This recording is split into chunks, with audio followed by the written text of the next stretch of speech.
बच्चों, कभी सोचा है कि वो जो बीन की धुन पर सांप नाचते हैं, उसके पीछे आखिर कहानी क्या है?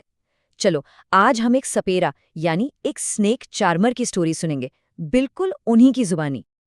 तो ये आखिर हैं कौन जिनके पास सांपों के सारे सीक्रेट्स हैं, जिनकी कहानियां जनरेशन से चली आ रही हैं? ये है कालबेलिया कम्युनिटी के लोग।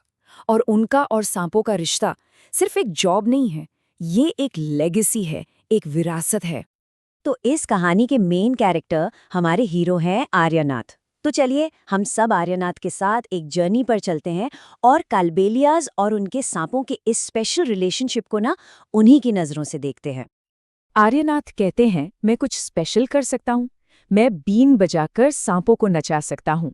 और ये आर्ट, ये कला मैंने अपने फैमिली मेंबर्स से सीखी है। देखा, इन शब्दों में सिर्फ एक स्किल की बात नहीं हो रही है, बल्कि उनकी पूरी कम्युनिटी का प्राइड, उनकी आइडेंटिटी साफ दिखती है। तो एक सपेरा होना ना सिर्फ एंटरटेनमेंट से कहीं ज्यादा है, it's much more than that. इसके पीछे है नेचर की वो डीप नॉलेज जो सदियों से एक जनरेशन से दूसरी जनरेशन तक एक अनमोल खजाने की तरह पास ऑन होती है। जरा इन स्किल्स को देखिए तो, सांपों को केयर के साथ हैंडल करना, फिर सिर्फ काटने के निशान से पहचान लेना कि सांप पॉइजनस है या नहीं। वाओ! जंगल के प्लांट से मेडिसिन बनाना, और ऑफ कोर्स बीन बजाने की आर्ट में मास्टर होना, ये सब उनके एल्डर्स से मिला एक अनमोल गिफ्ट है। आर्यनाथ के दादाजी रोशनाथ जी तो इस काम में एक्सपर्ट थे। जस्ट इमेजिन, सिर्फ एक बाइट मार्क से पॉइजनस स्नेक को पहचान लेना, कितनी डीप नॉलेज है ये। ओके, अब एक बहुत ही इंटरेस्टिंग फैक्ट। हम सबको यही लगता है ना कि सांप म्यूजिक पर डांस करते हैं, पर सच तो यह है कि वो म्यूजिक सुन ही नहीं सकते। They can't hear.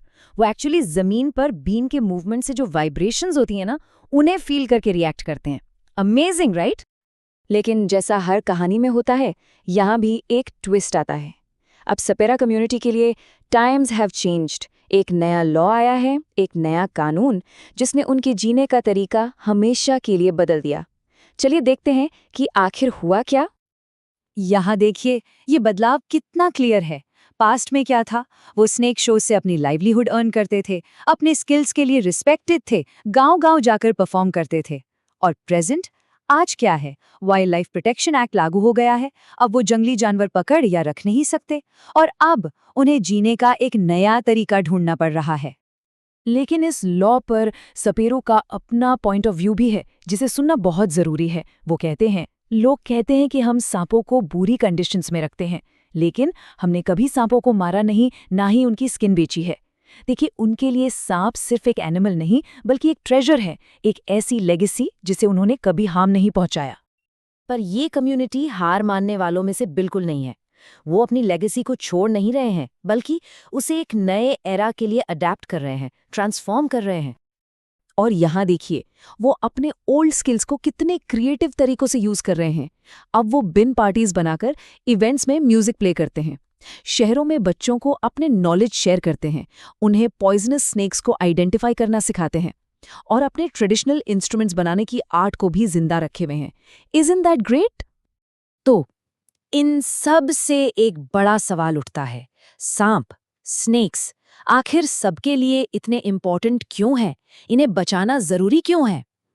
इसका जवाब समझने के लिए हमें नेचर के डेलिकेट बैलेंस को समझना पड़ेगा।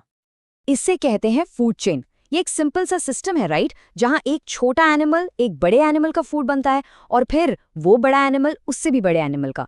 ये नेचर का एक बहुत ही इंपॉर्टेंट साइकिल है। और इस फूड चेन में स्नेक्स एक सुपर इम्पॉर्टेंट रोल प्ले करते हैं।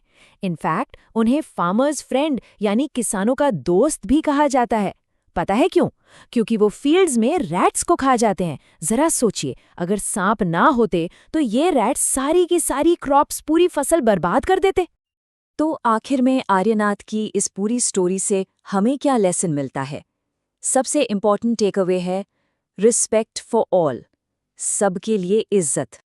ये स्टोरी हमें सिखाती है कि हमें सभी ट्रेडिशंस और उन्हें जिंदा रखने वाले लोगों की रिस्पेक्ट करनी चाहिए, और ये भी याद दिलाती है कि हमें सभी एनिमल्स के साथ केयर से, प्यार से रहना चाहिए। आफ्टर ऑल, ये प्लैनेट हम सबका है, राइट? और अब आखिर में एक सवाल आप सबके लिए, कैसे ओल्ड नॉलेज, पुराना ज्ञान एक नया पथ, एक नया रास्ता रोशन कर सकता है? इस पर जरूर सोचना, क्योंकि इसका आंसर ही हमें बताता है कि ट्रेडिशन और प्रोग्रेस दुश्मन नहीं बल्कि एक साथ चल सकते हैं।